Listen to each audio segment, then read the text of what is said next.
Hi everyone, it's me Percy J, and today's video is magluluto tayo ng puto cheese ala ano to guys, ala magic. So lalagyan natin ito ng magic kasi hindi natin ito mini-measure, no? Titikman lang yung ating measurement nito. So magluluto tayo ng puto cheese ngayon guys. So samahan niyo ako. Again, if bago ka pa lang dito sa aking channel, please do subscribe and click that bell button para po updated ka lagi sa aking mga upcoming videos. Again guys, kung may mga katanungan kayo about this puto cheese, just comment down below para po masagot ko po kayo kung may mga katanungan kayo about sa akin. So unang-una natin gagawin is i-ready natin yung ating ingredients.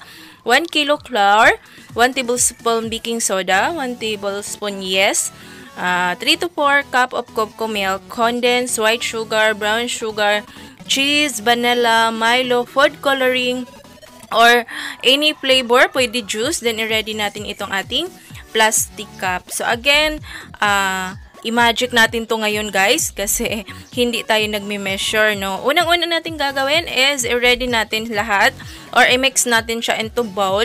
So, lahat ng mga ingredients. So, dito din, guys, titikman nyo kung ano yung kulang. So, lalagyan nyo ng sugar kung kulang, di ba? Kung gusto niyo mas coloring, lalagyan niyo pa ng coloring. So dito po yung ating unang mixing, and pangalawa is mag-separate kayo ng other bowl para sa inyong gustong flavor. Kung gusto niyang milo or cocoa or juice or any food coloring na gusto nyo, dito nyo i-separate. Maglalagay kayo ng ilang